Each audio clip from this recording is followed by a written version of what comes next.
Gandhi Sarovar project పై TBJP chief కీలక వ్యాఖ్యలు చేశారు. ఈ ప్రాజెక్ట్ కి సంబంధించి ఇప్పటివరకు ప్రభుత్వం దగ్గర డిపిఆర్ కూడా లేదు అన్నారు రామచంద్రరావు. ప్రాజెక్ట్ పేరుతో కాంగ్రెస్ రియల్ ఎస్టేట్ వ్యాపారం చేస్తోంది అన్నారు రామచంద్రరావు. ప్రజల సంక్షేమం కోసం మూసి ప్రక్షాళన చేయడం లేదు అంటూ విమర్శించారు. ప్రభుత్వం వచ్చిన దగ్గర నుంచి గడ్డపార చేతబట్టి కూల్చివేతలే చేస్తోంది అంటూ ఫైర్ అయ్యారైన. Langar Houz, Madhu park, ridge apartment కి వెళ్లి అక్కడ బాధితుల్ని పరామర్శించారు. తెలంగాణ బీజేపీ నేతలు మూసి బాధితులకు తాము అండగా ఉంటామంటూ భరోసా ఇచ్చారు రామచంద్రరావు.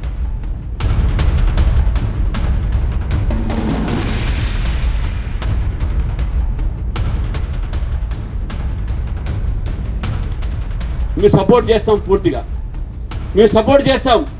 కానీ మూసి ఏదైతే ప్రవహిస్తుందో ఈ మూసి పక్కన ఉన్నటువంటి ఒక బఫర్ జోన్ పేరు మీద మధ్యవర్తి కుటుంబాల ఇల్లు కూలగొట్టడం కానీ, బీద వాళ్ళ ఇల్లు కూలగొట్టడం కానీ దాన్ని ఒప్పుకోం.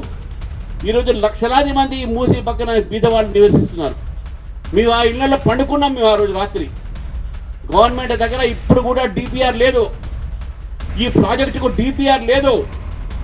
ఈ ప్రాజెక్ట్ ఎంత అవుతుంది వీళ్ళకి తెలియదు. కొన్ని హిల్ట్ పేరు మీద ఇండస్ట్రీస్ని బయట తరలిస్తుంది. ఈరోజు మూసి ప్రాజెక్టు పేరు మీద ఇళ్లను కూలగొడతా ఉన్నది, ఫ్లాట్స్ని కూలగొడతా ఉన్నది. ఏ ఫ్లాట్స్లో అయితే ఈ దేశం కోసం సర్వం త్యాగం చేసినటువంటి సైనికులు, ఆ పూర్వ సైనికులు ఉన్నారో వాళ్ళకి ఇటువంటి పనులు చేస్తూ ఉంటే మీరు సిగ్గు ఉంటే ఈరోజు ఈ యొక్క ప్రాజెక్ట్ని మార్చుకోండి. గాంధీపూర్ బొమ్మ పెట్టడానికి మాకు అభ్యంతరం లేదు. కానీ గాంధీ బొమ్మ కోసం మా ఇల్లు కూలగొడతా అంటే మేము ఊరుకునేది లేదు. హైదరాబాద్లో చాలా సెంటర్స్ ఉన్నాయి. హైటెక్ సిటీ ఉంది, చార్మినార్ ఉంది. టూరిస్ట్ అట్రాక్షన్కి వేరే అవసరం లేదు ఇక్కడ. కాబట్టి ఈ ప్రాజెక్ట్ అవసరం లేదు. మూసి క్లీన్ చేయండి. మేము సపోర్ట్ చేస్తాం, పూర్తిగా మేము సపోర్ట్